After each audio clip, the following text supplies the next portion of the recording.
na safari ambayo tumetoka haijakuwa rahisi, kwa maana mazoezi ambayo tumekuwa tukifanya haijakuwa rahisi.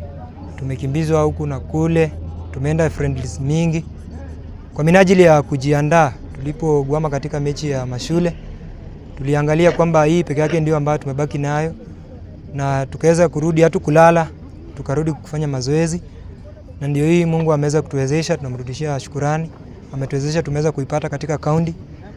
Ni furaha kwa sababu ni mara ya kwanza. My expectation is that when we reach regionals, we must win and go to the next level. Tumeanza safari sasa ya kuelekea regional. Kule najua tunaendelea kuchipanga, na pia tunaomba ya kwamba tukue watu, pia watu wale wataenda Sweden tukuemo. Tulisajili timu yetu ya Elgon Queens ikiwa pamoja na technical bench yangu, wafanyikazi wa shule, mwalimu wangu ambaye ni mwelekezi wa mambo ya michezo. Kibahati nzuri ama kwa neema ya Mwenyezi Mungu tukafuzu kutokea sub county level tukakuja hapa county level. Leo ni furaha yetu kubwa sana.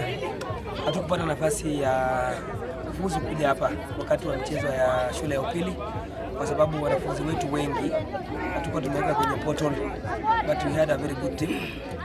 Vile nimesema hapo mbeleni, Mount Elgon ilikuwa chini kimchezo, but for now vile mmeona, at least timu ya wavulana na timu ya wasichana finally zote zimetoka Mount Elgon. That's a plus for us and is a wake up call kwa wale wanafanya scouting kwamba kumbe there's a talent inalala Mount Elgon, kumbe tu sio mbio, kumbe pia wanaweza cheza soka. Once we identify this talent on ground, you find that we take them far. They're identified on ground and they go to international. Yeah.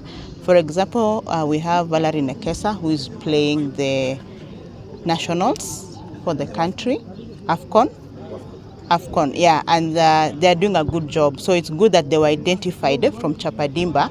And even if you see what we've done today, we've identified some key players who are maybe MVP and also golden boots, and it gives them an upper hand, even they're being scouted by the Federation of Kenya, Football Federation of Kenya.